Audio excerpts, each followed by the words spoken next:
Let's begin here, because too many confuse attraction with performance.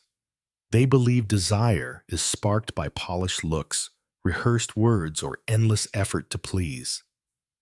Yet a mature man or woman is not drawn to a mask. What truly awakens interest is presence calm, steady, and rooted in self-worth.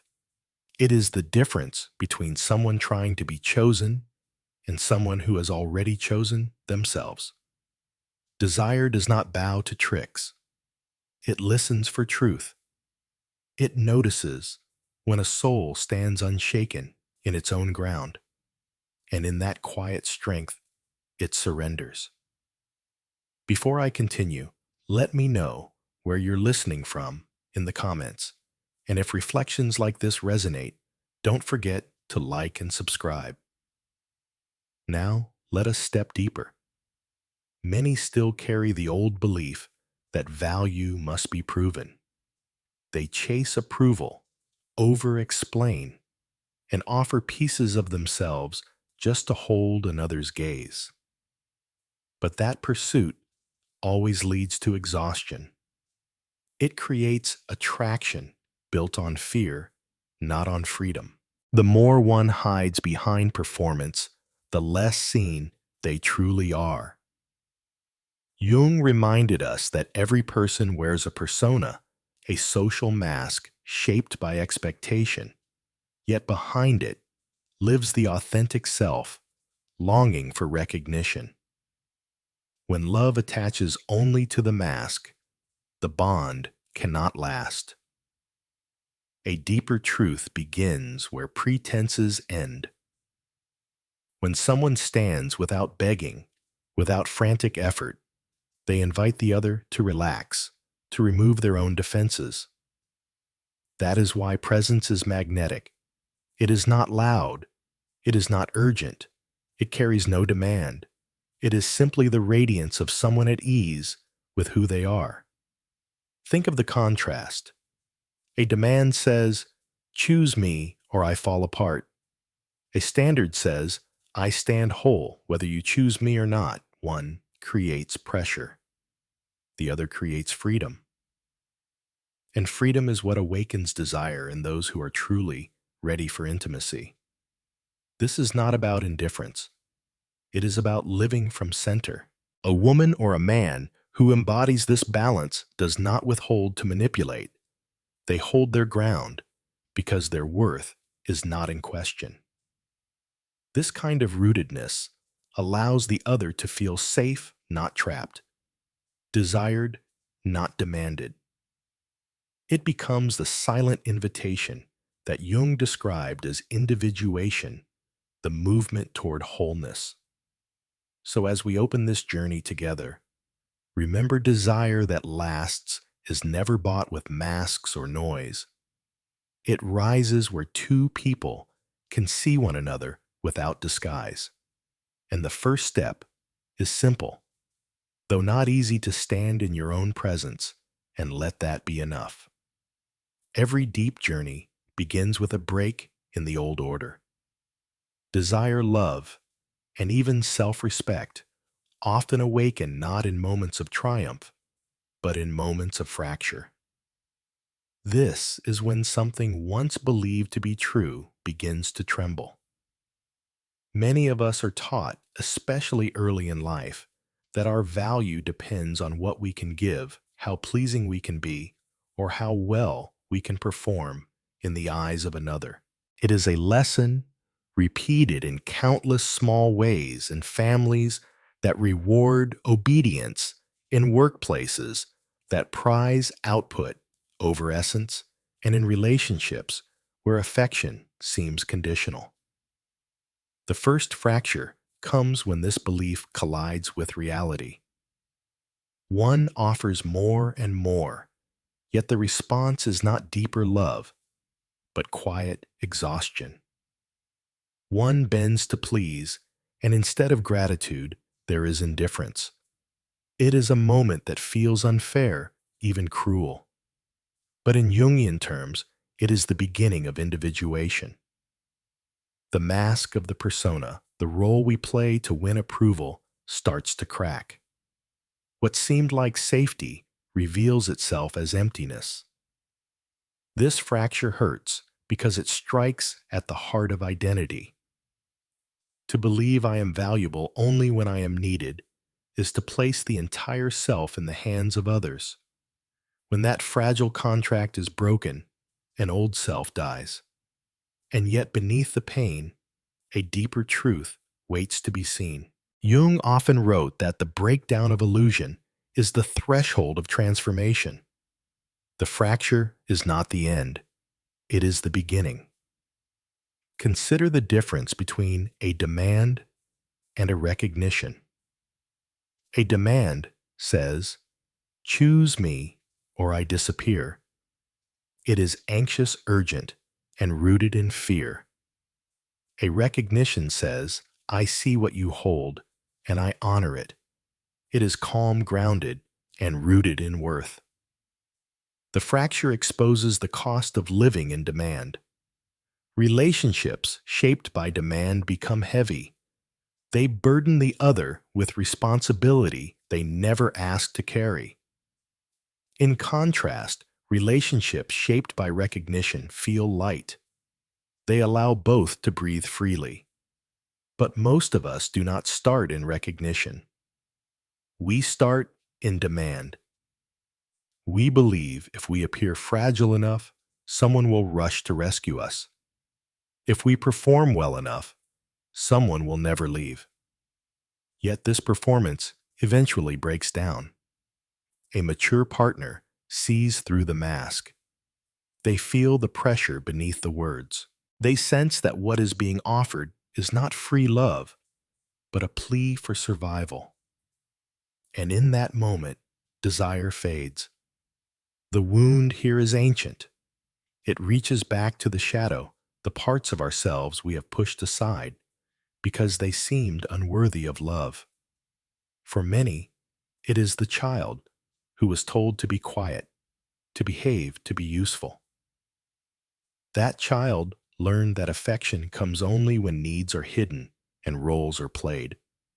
Later in life, that same pattern reappears in romance, in friendship, and family bonds. We act useful. We make ourselves indispensable. But beneath it lies a silent terror. If I stop performing, will I still be loved? This is why the fracture is necessary. Without it, the mask grows stronger. Without it, the cycle repeats endlessly.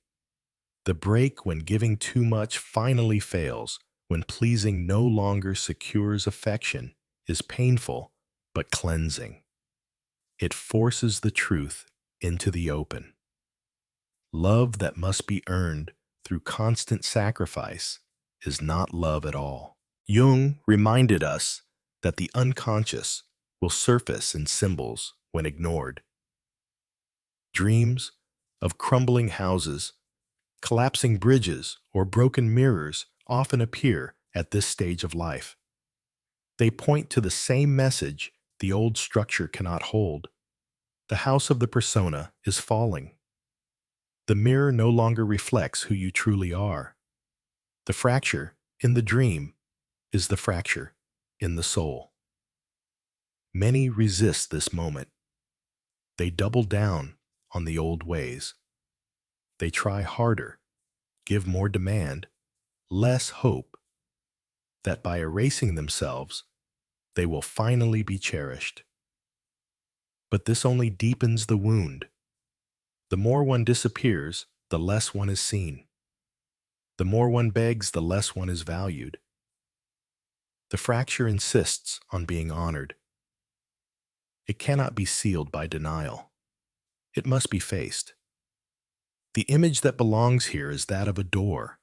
At first it is locked. You push against it, with demands, with fear, with desperate effort. It will not open. The fracture comes when you realize that the door is not locked at all. It is simply waiting to be opened, with a different key, recognition, not need. But that recognition must begin with yourself. This is the turning point. The old belief says, if I am small enough, fragile enough, needy enough, someone will protect me. The fracture shows the truth. When I stand in my own presence, then recognition flows naturally. The difference is subtle yet profound. One drains the soul, the other restores it. In everyday life, this shift can be felt in small exchanges. When overwhelmed, one can say, I cannot go on without you. That is demand. Or one can say, when you are near, I rest more easily. That is recognition. The first makes the other responsible for survival. The second honors what already exists. The fracture is learning to tell the difference. But let us not soften the difficulty. This passage feels like loss. The loss of illusion, the loss of the easy script, the loss of the child's hope that someone will always come to save us. In its place comes silence, a lonely pause before the deeper truth emerges. Yet this silence is not empty. It is full of possibility. It is the stillness before a new life begins. Jung called this process the confrontation with the shadow. It is meeting the parts of yourself that were never allowed to speak. The demand for love at any cost comes from that shadow, the abandoned child, the silenced voice, the hidden need. To see it clearly is painful, but to deny it is worse. For what we deny controls us. What we accept transforms us. So the fracture, though bitter, is also sacred. It is the first honest step toward wholeness. It says, I will no longer confuse need with love. I will no longer confuse performance with presence. I will no longer confuse demand with desire. This clarity does not appear in one day. It is born slowly through disappointment, through stillness, through deep inner listening. But once it appears, it cannot be unseen. And here is the paradox. The very wound that feels like rejection becomes the doorway to authenticity. When neediness fails, recognition becomes possible. When the persona cracks, the true self begins to show. When the shadow is seen, it no longer rules from the dark. The fracture is the crack through which light enters. This is why Jung often spoke of the creative illness, the crisis that feels like collapse, but in truth is transformation. The illness is the fracture, the breaking of the old mask. It brings despair, but it also brings vision. Out of the rubble of false beliefs grows the seed of genuine connection. So, in this second stage of our journey, pause and honor the fracture. Remember where it has appeared in your life. Notice where demands have drained you, where need has left you unseen, where performance has silenced your true voice. See those moments not as failures, but as thresholds, for they mark the point where illusion ends and authenticity begins. From this ground, the path forward is not about begging to be chosen. It is about choosing yourself. And in that choice, the foundation for real desire is laid. The fracture reveals the cost of living behind a mask.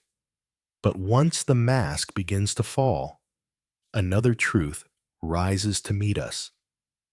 It is the meeting of the shadow with the persona, the false self, with the hidden self. This is the place where most people hesitate because the shadow is not comfortable to face. It contains what we have disowned: fear, anger, need, even secret strength we were told not to show. The persona, meanwhile, is what we polished to be acceptable, what we wore in order to belong. The tension between the two creates an inner war. On one side, the need to appear good, useful, or agreeable. On the other, the unspoken hunger to be seen as we truly are, even, even if that truth feels messy. Jung wrote that the shadow is everything we refuse to acknowledge about ourselves. The mask resists, insisting that we must stay polished. But the shadow whispers from the dark, reminding us that what is denied will always return, often through projection onto others. In relationships, this conflict is painfully visible. A woman may present herself as endlessly kind, agreeable, and helpful, while her shadow holds resentment, frustration, and the quiet longing to be valued for more than service.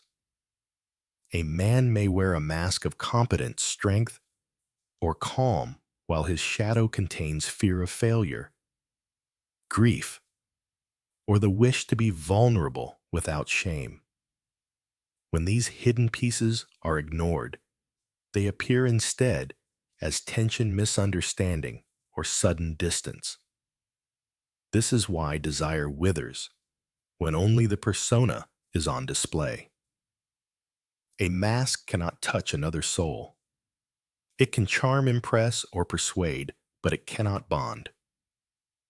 What bonds is the moment when one person feels free enough to show a glimpse of their shadow and is not rejected, to be seen without correction, to be acknowledged without demand. This is where intimacy begins. The mistake many make is confusing vulnerability with helplessness. Out of fear, one may reveal weakness only as a plea. I need you to fix me. That is not the shadow speaking truthfully. That is the persona turning weakness into strategy. The deeper truth sounds different.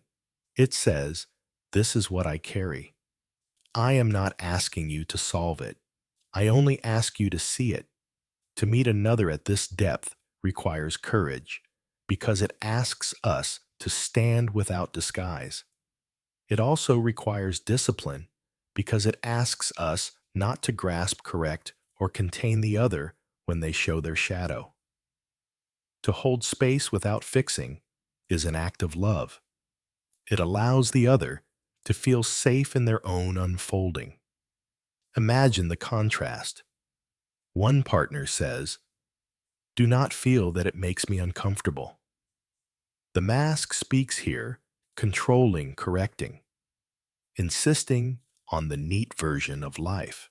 Another partner says, "I can see this part of you, even if it is raw." That is the voice of presence, allowing the shadow to emerge. In the first case, intimacy shrinks. In the second, intimacy expands. The shadow does not only hold wounds, it also hides power. Many women bury their assertiveness, their fire, their ability to say no. Many men bury their sensitivity, their tenderness, their tears. Both carry a secret fear that these qualities make them unlovable.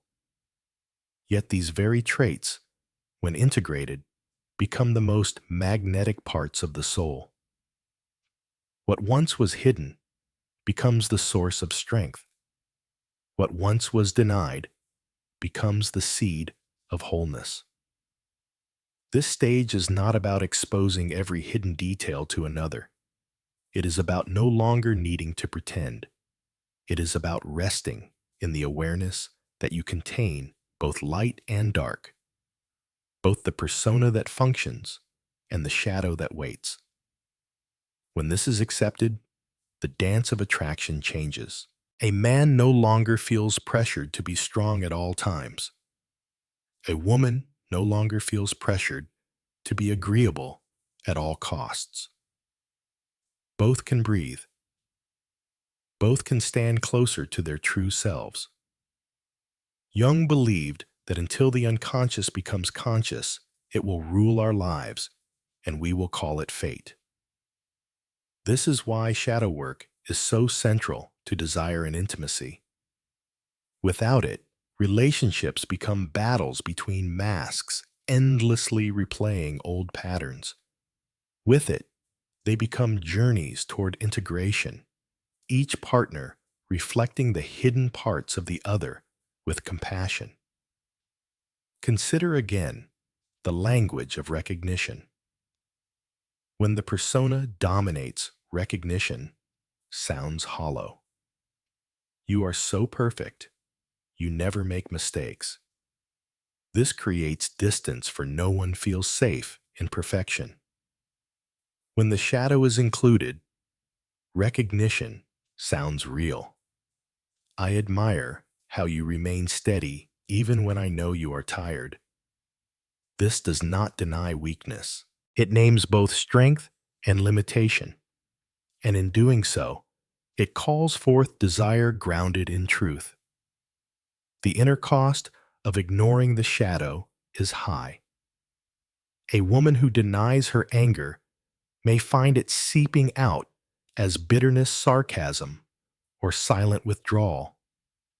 A man who denies his grief may cover it with work distraction or rigid control. In both cases, the persona shines brighter while the inner world grows heavier. This is not sustainable. Eventually, the fracture widens and the denied parts force their way to the surface. Yet, here lies the invitation. To hold space for the shadow in oneself and in another is to create a sanctuary. It is not chaos that destroys relationships. It is the refusal to allow chaos to be seen. The presence of anger, sadness, or fear does not end love. The refusal to acknowledge these emotions does. So, how does one move through this stage? By slowing down. By listening more than correcting. By recognizing when the urge to control arises and choosing instead to stay still. The symbol of this practice is the mirror. The mirror does not argue. It does not fix. It simply reflects what is there. When we can mirror another without distortion, we offer them the gift of seeing themselves more clearly. This is not passivity. It is active presence. It requires strength to remain calm when another reveals what they usually hide. It requires maturity to resist the temptation to make it about ourselves. And it requires faith that what is seen without judgment will naturally move toward healing. In this sense, attraction that endures is not based on the mask, but on the mirror. It is not about who performs better, but about who dares to be whole. And wholeness includes both light and shadow.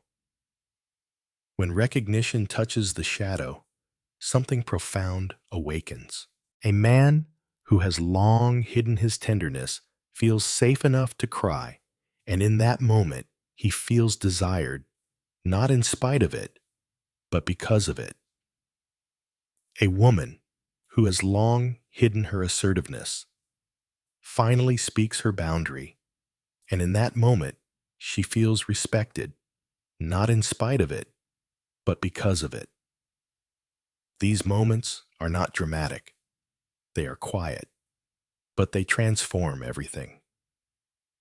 The shadow versus persona stage is not comfortable.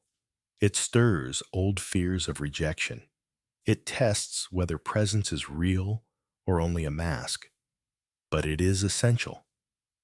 Without it, attraction remains shallow, dependent on surface qualities that fade with time.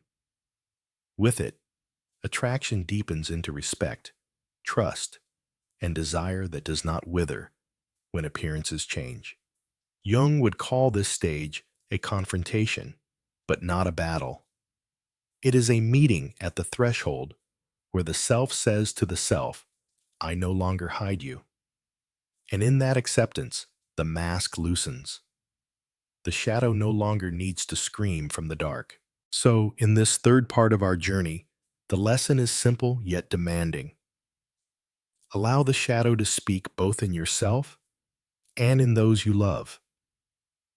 Do not confuse it with weakness. Do not rush to correct it. Recognize it as the doorway to truth. For only when the shadow and persona stand together, seen and acknowledged, can wholeness begin to take shape. And wholeness, not perfection, is what the soul truly desires. When the mask loosens and the shadow is seen, something remarkable begins to stir. It is quiet at first, like dawn light entering a darkened room. But slowly, it becomes undeniable and awakening. Where once there was only performance or fear, now there is awareness. This is the threshold where the true self begins to shine through. It is not perfection, not certainty, but presence. A calm recognition of both light and shadow held together. Awakening is not about becoming someone new. It is about remembering what has always been hidden beneath the noise. Jung often wrote that wholeness is not achieved by cutting away parts of the self, but by integrating them. What was denied is invited back. What was feared is given a place. In that integration, desire begins to transform. It is no longer the frantic spark of conquest or the anxious hunger of need. It becomes the steady flame of recognition.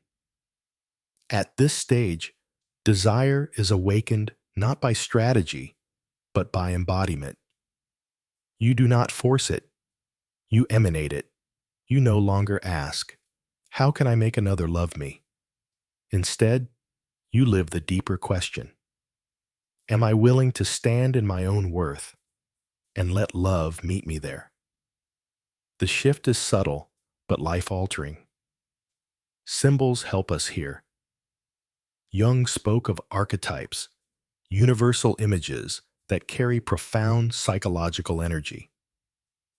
When awakening occurs, certain archetypal patterns emerge, shaping how connection unfolds. Four, in particular, are central to this transformation. The protector, the untamable, the man of steel and calm, and the mystery. Each is less a role to play and more a mirror of energy already present. To recognize them is to awaken both desire and depth. The first is the protector. At the surface, protection may look like duty or control, but in truth, it is an instinct born from recognition.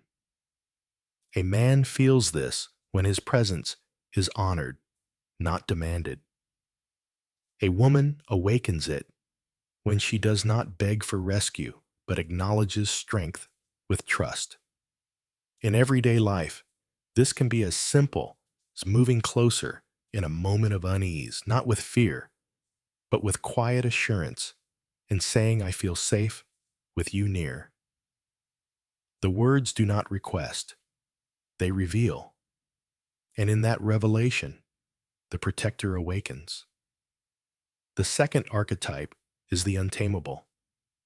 This is the energy of freedom of fire that refuses to be boxed in. Many fear this part of another because it resists control. Yet to awaken desire at this level is to admire the fire rather than attempt to cage it.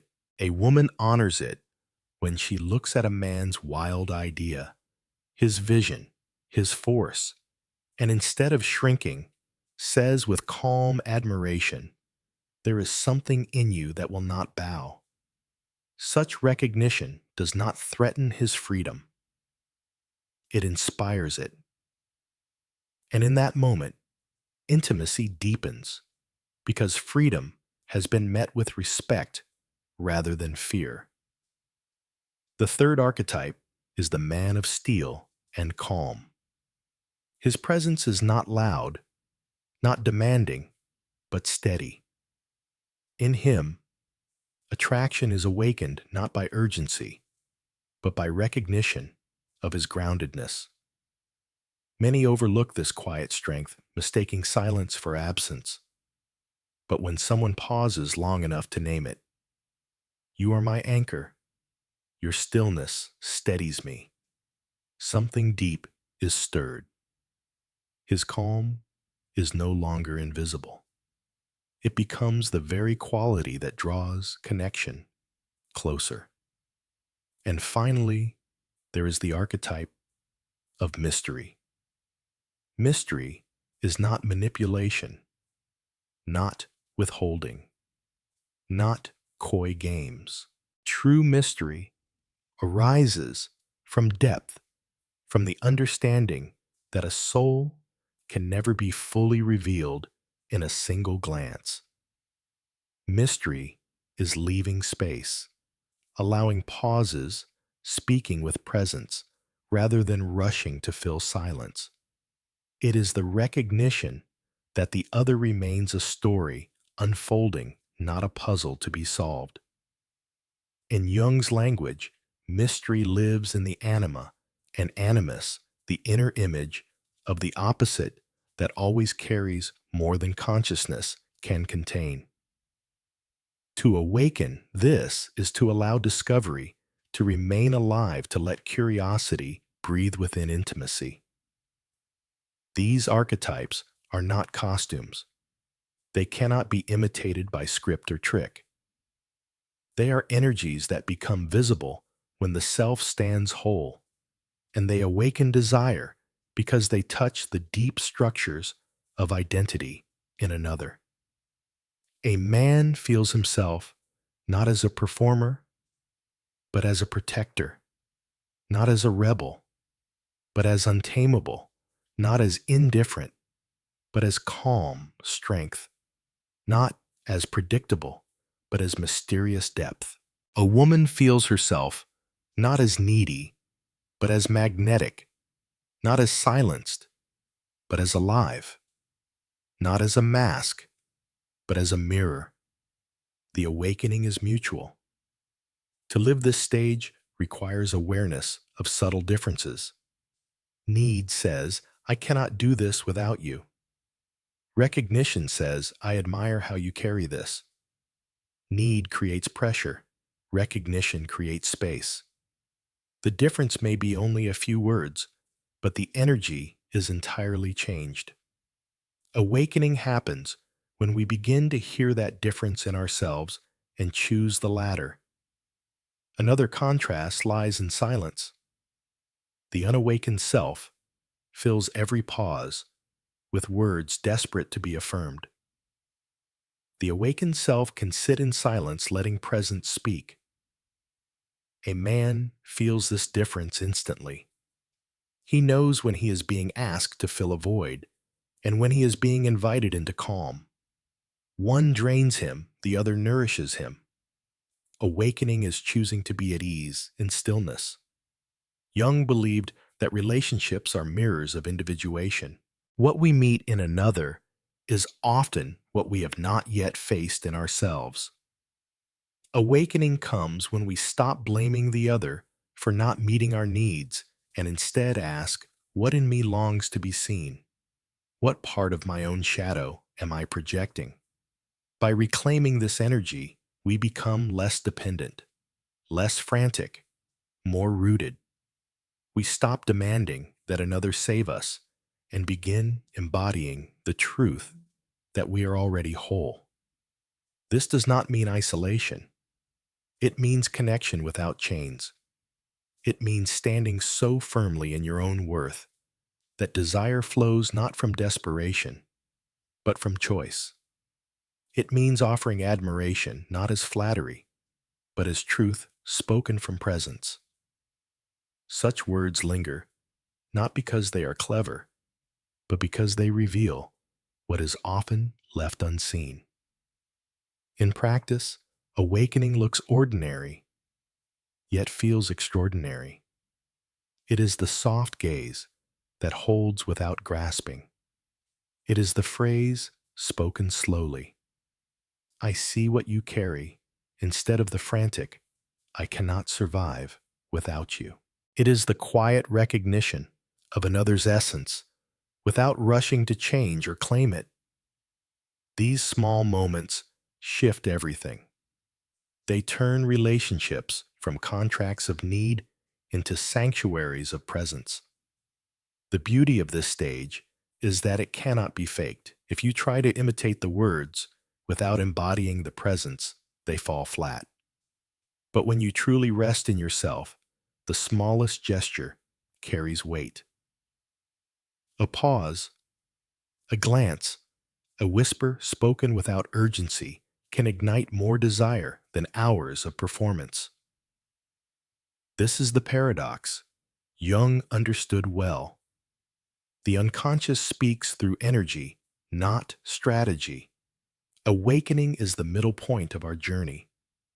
It is where the old is gone, but the new is not yet complete. It is fragile, like the first shoots of spring. It requires tending patience and trust. The temptation will be to return to old habits, to demand, to chase, to mask. But each time you resist, each time you choose presence over pressure, the new self grows stronger. And as it grows, it calls forth the same in another. Desire shifts from the shallow to the profound. The other begins to relax, to reveal, to bring their shadow into light. The dance between you becomes less about control and more about recognition. And recognition, once awakened, does not easily fade. So, in this fourth part of our journey, the message is this awakening happens when you integrate both light and shadow, when you embody presence rather than strategy, when you honor archetypes not as roles but as energies. In that space, desire is no longer fleeting. It becomes the language of wholeness. And here, we prepare for the next step, where awakening turns into action, where presence becomes boundary, and where recognition becomes choice. For it is not enough to awaken. The self must also stand, speak, and live from this new ground. Awakening reveals presence, yet presence by itself is not the final step. To embody awakening fully, it must take shape in choice, in standards, in the setting of boundaries that protect the new self. Otherwise, the pull of the old patterns demand need and mask will return. Transformation happens not only in awareness, but also in action. This is where many falter because setting a boundary feels like a risk. It means saying no where once you would have said yes. It means holding silence where once you would have pleaded. It means allowing another to walk away rather than betraying yourself to keep them close. The fear is that a boundary will cost you love.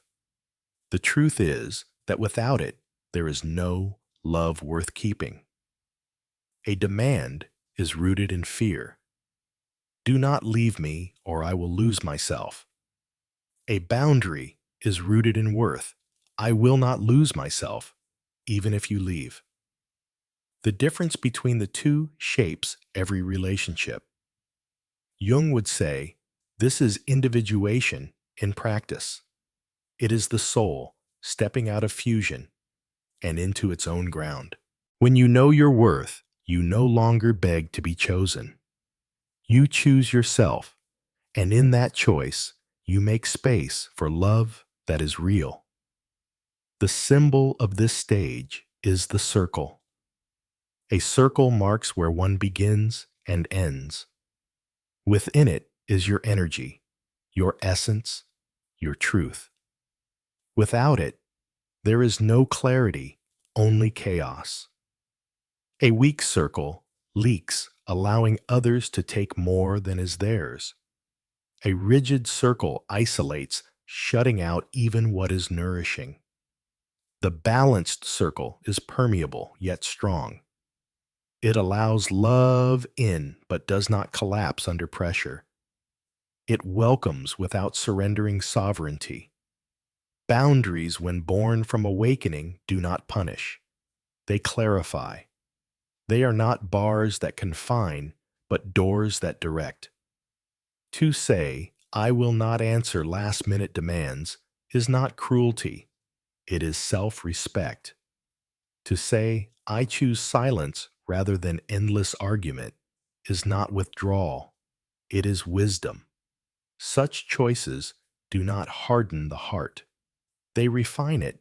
In desire, boundaries are the difference between magnetism and exhaustion. A woman who accepts crumbs and calls it love will always feel drained. A woman who sets standards and waits calmly communicates value without words. Men, especially those emotionally available, sense this immediately. They do not stay where they are begged. They stay where they are invited by clarity. Boundaries become silent signals of worth. There is also transformation in how one receives. Before, recognition may have come with urgency. Notice me, or I am nothing. Now recognition flows from calm. I see what you carry, and I honor it, but I do not dissolve myself in it. This stance awakens deeper respect, for it shows that admiration is given freely, not from desperation. Desire thrives in this space because it is not tangled with survival. The danger of this stage is mistaking boundaries for walls. True transformation is not about shutting out intimacy. It is about shaping it. A boundary that says, "I will not tolerate disrespect," creates space for respect to flourish. A boundary that says, "I will not chase," creates space for mutual pursuit. Boundaries keep love clear, not cold. Consider how subtle changes of language shape reality. To say, "I need you to protect me," places the self in dependence. To say, "I admire the way you protect," places the self in strength. The first drains the bond. The second strengthens it. The boundary here is internal. I will not use helplessness to bind another. I will stand in my worth and choose recognition instead. This is where transformation becomes visible in everyday life. When overwhelmed, instead of dramatizing exhaustion to draw attention, you might say simply, "Today was heavy, but when you hold me, I can rest." There is no demand in these words, only recognition. The choice is clear. I will not turn need into manipulation. I will name truth with calm. Such statements act as boundaries because they separate authentic recognition from hidden demands. Jung spoke of the transcendent function, the movement that emerges when opposites are held together without collapsing into either side. In boundaries, this function comes alive. You hold freedom and intimacy together. You honor both your worth and the worth of the other.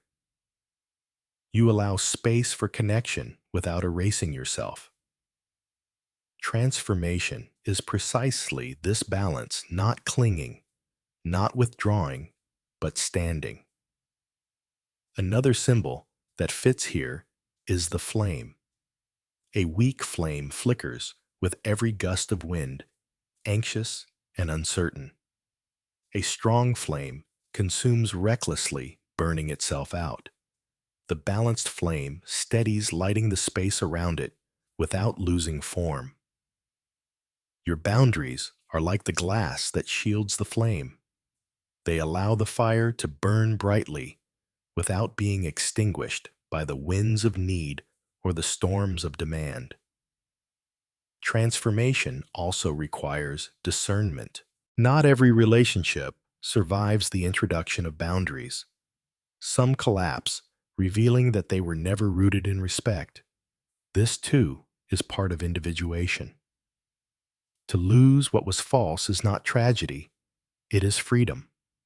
What remains after boundaries are spoken and honored is what is real. And what is real thrives in the language of choice. When two people remain, not because they must, but because they choose to desire, grows deeper. It is no longer entangled in fear of abandonment. It flows from admiration, respect, and freedom. Jung insisted that love without freedom is possession, not love. Boundaries create that freedom. The transformation here is not loud. It is not dramatic.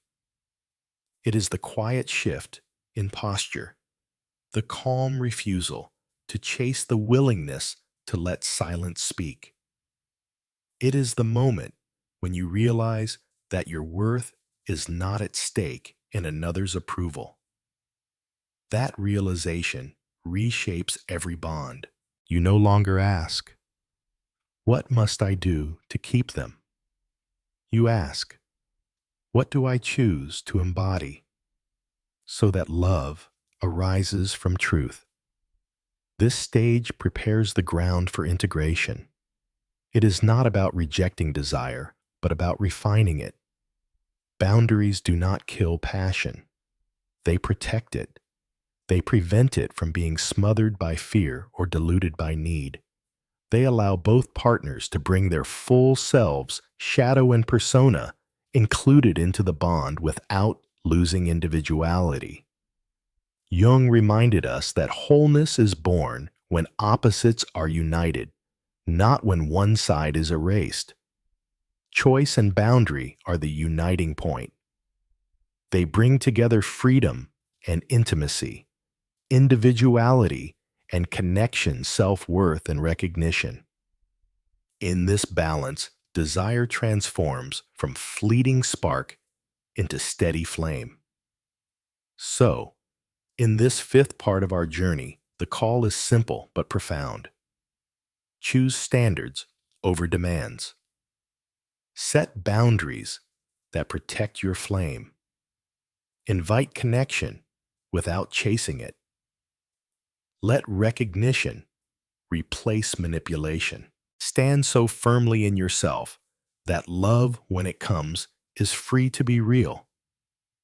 And as this ground is secured, we turn toward the final stage, the closing of the circle. For transformation finds its fulfillment not only in choice, but in integration in the quiet lesson carried forward. That is where we now move. Every journey comes to its resting point, and here the circle closes.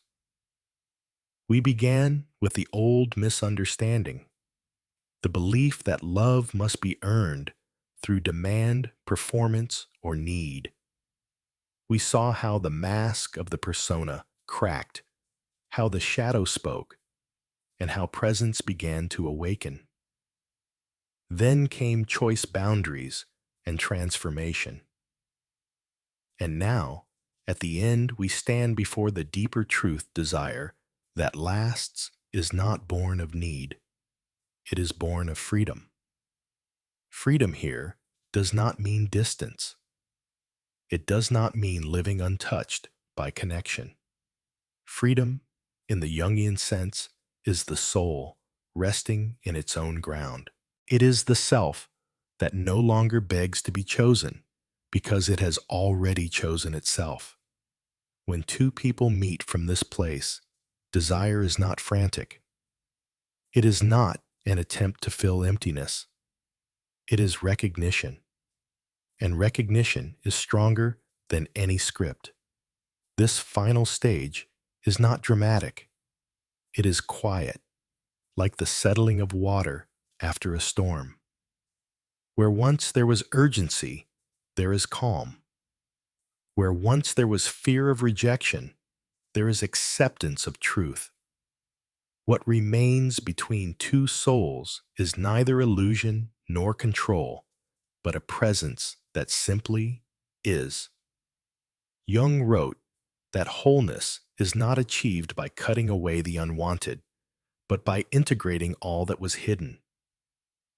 The shadow and the persona now stand together. You no longer need to wear the mask alone, and you no longer need to fear what hides behind it. This integration softens the heart and steadies the gaze. It allows intimacy to grow, not from performance, but from authenticity. Desire in this light is transformed. It is not the spark that flares and fades.